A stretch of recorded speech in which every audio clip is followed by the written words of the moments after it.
I'm Robin Knowles.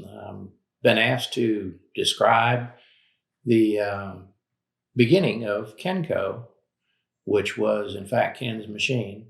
I've been around since the beginning, so I sort of get the opportunity to be the one to tell you.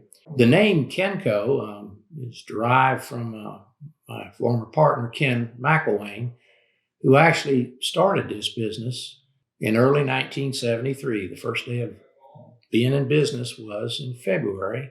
There's a little curiosity about how Kenn and I got to know each other. I, in fact, was an 18-year-old college student who was going to starve if I didn't find a job.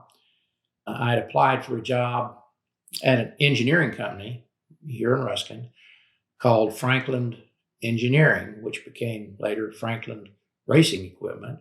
That company built automobile racing parts, quick change rear ends, brakes, and hubs for NASCAR. I had no idea of what a race car looked like. Kenn did. I lied to get my job as an engineer or draftsman because they didn't have one there.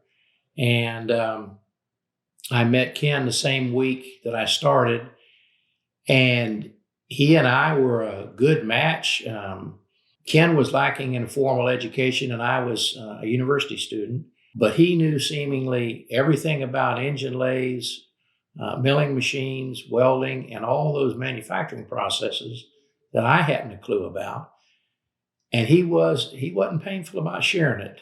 From the very beginning, the first week that I worked at Franklin as a part-time draftsman, engineer, and part-time student, Kenn and I kind of got to know each other. We're so different that we couldn't do anything but get along.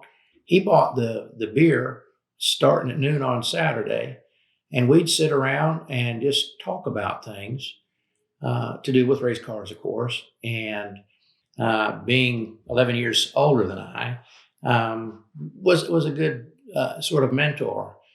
Kenn had grown up in Ruskin, so he actually knew most of the local farmers, although the race car business had nothing to do with the local farming business. Kenn and I both had that ambition to do the business thing, to run a business well.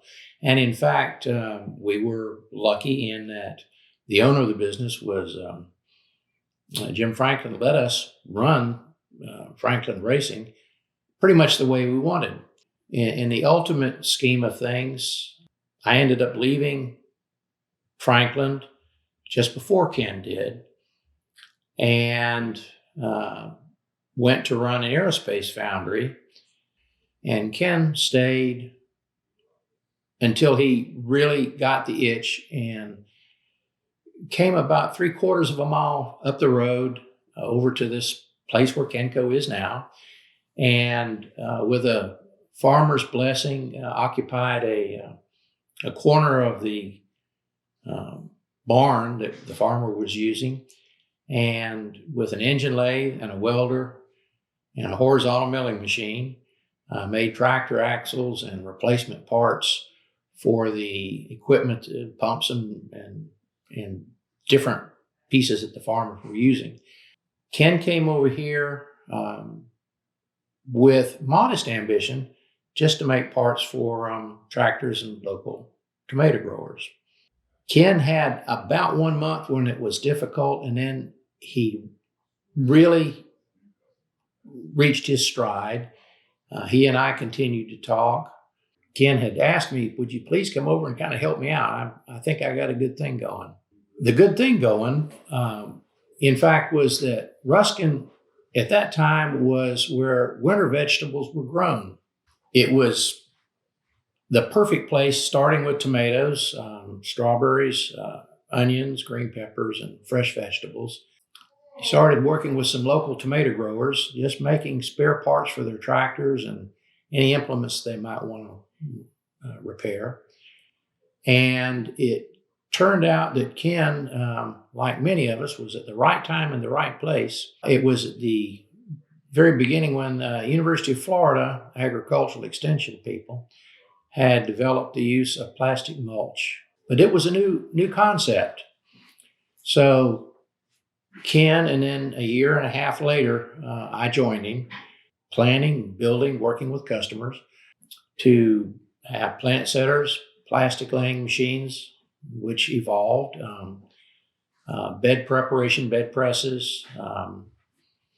There was no end of ideas in our customers' minds of what they'd like to have.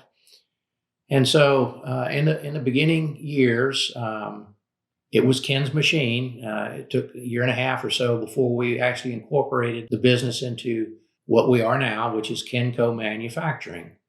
Not to accuse Kenn of deceit, but he didn't quite tell me all the background of his tendency as a renter. It so happened that the landlord had died and there never was a lease. So we were in somewhat of a precarious position to begin with, but it all worked out essentially to our favor when the representative of the estate allowed me to draw up the lease. A few years later, we were able to buy the property. In fact, Kennco has been at the same location this entire time, one block east of US 41 in Ruskin, on an 11-acre piece, which is not all that we originally bought. And got a pretty good sized business here. There's about 60,000 square feet of manufacturing space. There were no other machine shops around. There were no fabrication shops or press brakes or cutting equipment. We eventually had to develop all the processes we were going to use because we were not close to Tampa or anywhere else. So piece by piece, we bought equipment, developed processes, designed the equipment, made mistakes, corrected our mistakes. Over a period of time, we actually got several patents. We patented, I think, 2 pieces of equipment on our own design, and then worked with other designers and bought their patents to become what we eventually have evolved to, that is Kennco Manufacturing. Kenn and I, as 2 partners, matched one another very well. I don't like to use the word genius, but he was very smart. He could take a piece of chalk and lay it on concrete or draw out something on concrete. Between the 2 of us, we could design what the customers were asking for. The curious part is that we started with nerve and no money and maybe not as much brains as we should have, but we were able to make a good team